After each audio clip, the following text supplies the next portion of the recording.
to employ similar tactics in the future in an effort to destroy our precious unity.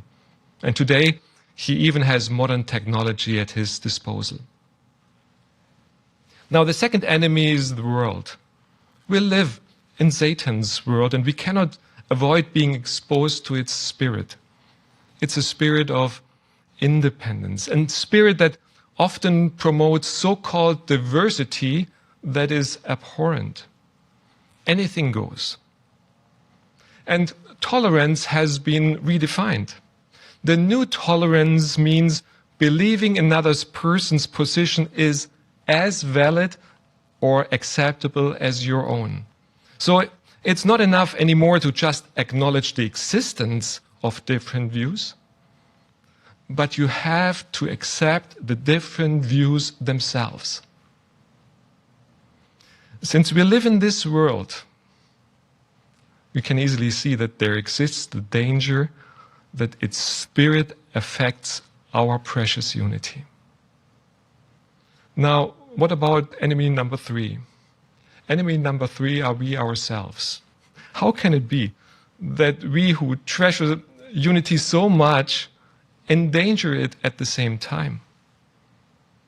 Now, it's because we are imperfect and our mistakes can lead to division. For instance, Jehovah created us with the wholesome inclination to take care of ourselves. Now, unfortunately, however, there's this tendency within us to go overboard with it. And so pride and egotism can develop and can easily disturb unity. Now, this brings us to our final question. How will attending this year's memorial help us to maintain our precious unity? Now, attending our memorial certainly demonstrates our full support of the anointed remnant.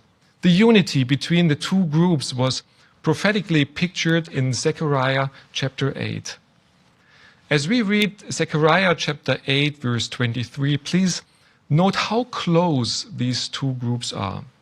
This is Zechariah 8, verse 23. This is what Jehovah of armies says.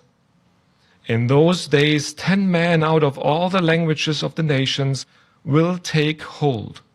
Yes, they will take firm hold of the robe of a Jew, saying, we want to go with you, for we have heard that God is with you people. Taking a firm hold of the robe and the desire to go together is a clear sign of unity. The members of the other sheep are proud to associate with the anointed ones, knowing that Jehovah is blessing them. So even though in our congregation there may not be one of the anointed ones, we are observing the memorial shoulder to shoulder with them.